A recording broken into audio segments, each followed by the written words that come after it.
News 24/7 Bangla TV.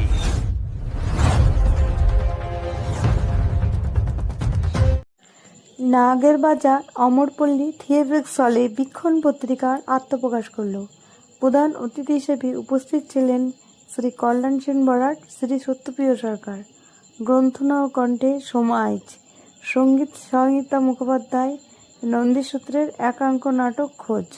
নাটকটি উপস্থাপনায় ছিলেন সুব্রতনাথ মুখোপাধ্যায়, রচনায় শ্রী জয়ন্ত রায়, কবি আর্যতীর্থ, সুজন, মিঠি, শক্তিকুণ্ডু, অনিরুদ্ধ মুখোপাধ্যায়, রঞ্জন চক্রবর্তী, সুবায়ন মুখোপাধ্যায় এবং আরও অনেকে। এক কথায় অনুষ্ঠানটি ছিল মনে রাখার মতো। নবম নাগেরবাজারে অমরপল্লীতে একটা বাড়িতে, এটা খুব সুন্দর জায়গায় দেখলাম। জায়গাটাকে নাট্য, প্রচুর নাট্য হয় মনে হয়। এবার এই জায়গাতে আপনি আজকে নাট্য পরিচালনা করছেন, প্লাস বীক্ষণ বলে একটা বই, আপনার বার্ষিকী বই উদ্বোধন করলেন। অনেক গুণীজনকে দেখেছেন, দেখলাম তারা অনেক কিছু গান বাজনা এবং নাটকও, এই নাটক বলছি কবিতা আবৃত্তি পাঠ করলো।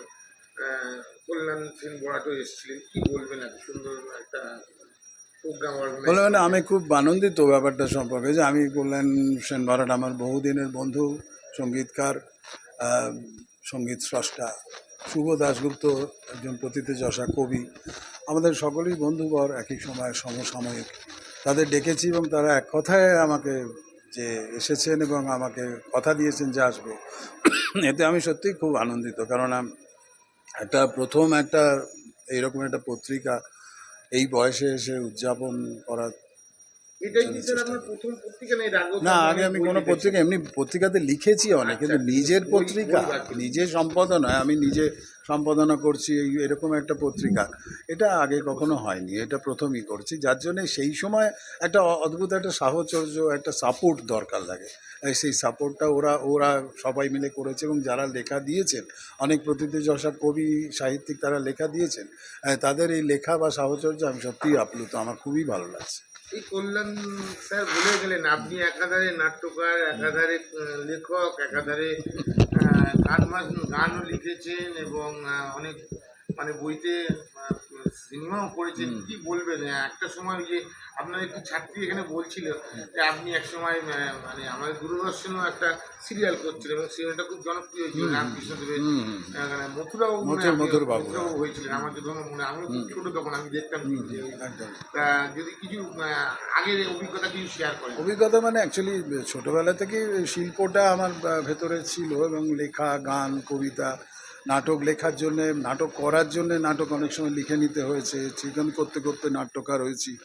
গান, আমি বাড়িতে গান ছিল, আমি গান এমনিই গাই, কিন্তু গান লেখাটা শুরু হয়েছে পরবর্তীকালে, গানটা লিখেছি এবং তারপরে আমি এখন প্রফেশনালি গান লিখে এবং আমি রেডিও অ্যাপ্রুভ গীতিকার এই হিসেবে প্রফেশনালি গান লিখে থাকি। এবং বহু সিরিয়ালে বহু গুণীজন, আমার সিরিয়াল কেন, সিনেমাতেও বা এমনি সঙ্গীতেও অনেক গুণীজন আমার গান গেয়েছেন। গান যেমন পণ্ডিত অজয় চক্রবর্তী, তারপরে অনেকেই এরকম গান গেয়েছেন, ইন্দ্রনীল সেন, শ্রীকান্ত আচার্য, হৈমন্তী শুক্লা, এরকম বহু লোক আমার গান গেয়েছেন। তো সেগুলো আমার নিজস্ব একটা চর্চার একটা উৎসাহ বলতে পারেন এটা। আর নাট্য জগতের থেকে, নাট্য জগতে কতদিন থেকে আপনি মোটামুটি ছোটবেলা থেকে আমার নাটকটা তো, নাটকের কি কোনো গ্রুপ আছে? বা হ্যাঁ, নাটকের একটা গ্রুপ আছে আমার। গ্রুপের নাম হচ্ছে নন্দীসূত্র কালচারাল সোসাইটি, এরকম একটা গ্রুপ আছে যেটা আমি নিজে করি। আর কিছুদিন আগে পর্যন্ত আমি থিয়েটার কমিউন বলে একটা প্রথিতযশা গ্রুপ কলকাতার বুকে আছে, সেটা কর্ণধার ছিলেন একসময় প্রথিতযশা অভিনেতা নীলকণ্ঠ সেনগুপ্ত। সেই গ্রুপেও আমি ডিরেকশন এবং নাট্যকারের হিসেবে কাজ করেছি। এখন নন্দীসূত্র গ্রুপেতে নিজের নাটক প্রযোজনা করছি, এই নিয়ে আছি আর কি। ওইটা নিয়ে থাকি, কারণ ওটা ছাড়া বাঁচবো না, মানে সংস্কৃতি ছাড়া বাঁচবো না, আমি সেটা নিয়েই আছি। ঠিক, ধন্যবাদ। সুব্রতনাথ মুখোপাধ্যায়। একটা প্রোগ্রামে বীক্ষণ বলে একটা পত্রিকা উদ্বোধন এবং আপনারা অনেক গুণী শিল্পীরা এসেছেন, তার মধ্যে আপনিও আছেন। কি বলবেন, এত সুন্দর একটা অনুষ্ঠান হচ্ছে? না, আগে তো ব্যতিক্রমী অনুষ্ঠান, তো মানে আদর করে কোনো কিছু বললে না, একটা কথাটা না বলে একটি বললে ভালো হয়। একটি পত্রিকা বীক্ষণ, যে বীক্ষণ আজকে প্রকাশিত হলো, এটা বার্ষিক, প্রত্যেক বছর প্রকাশ হবে। এবং সুব্রত করছে মানে সুব্রত না খারাপ কাজ করতে পারে না, আমি যেটা বললাম। কাজের মধ্যে একটা সবসময় সৎ প্রচেষ্টা থাকে, তো অন্যরকম একটা ব্যাপার হয়। এবং আমি নিশ্চিত যে ও যতদিন বেঁচে থাকবে এই কাজটা করে যাবে। এবং যেটা বেরিয়েছে আমি তো এখনো পড়ে দেখিনি, আমার নিজের ধারণা এটা একটা ভালো কাজ। এবং এখন যে অনুষ্ঠানও হচ্ছে তারও মান খুব ভালো, খুব সুন্দর লাগলো, গান কবিতা সব কিছু শুনে।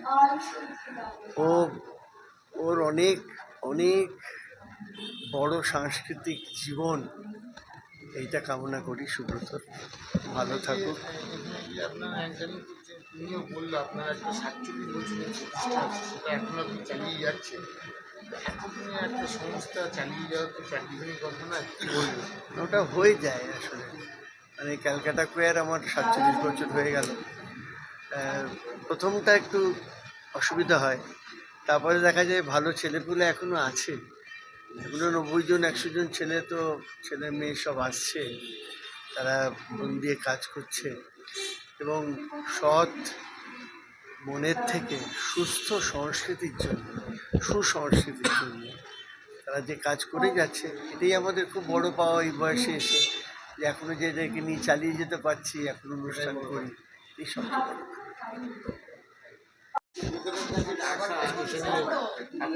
আসলেন এবং দাদার একটা বীক্ষণ বলে পত্রিকা আছে, সেই পত্রিকাটা উদ্বোধন হলো। আপনারা স্থানীয় বাচ্চা শিল্পী কী বলবেন প্রচেষ্টা, এবং নানা রকম শিল্পীরা নানা রকম উদ্যম করছে, গান গাচ্ছে কেউ। হ্যাঁ, এটা একটা অন্য ধরনের অনুষ্ঠান। রোজকার যেসব অনুষ্ঠানে যাই তার থেকে আলাদা। আর সুব্রত বরাবরই আলাদা করে ভাবতে জানে এবং ভাবতে পারে। সেই হিসেবে আজকের সন্ধ্যাটা ব্যতিক্রমী সন্ধ্যা।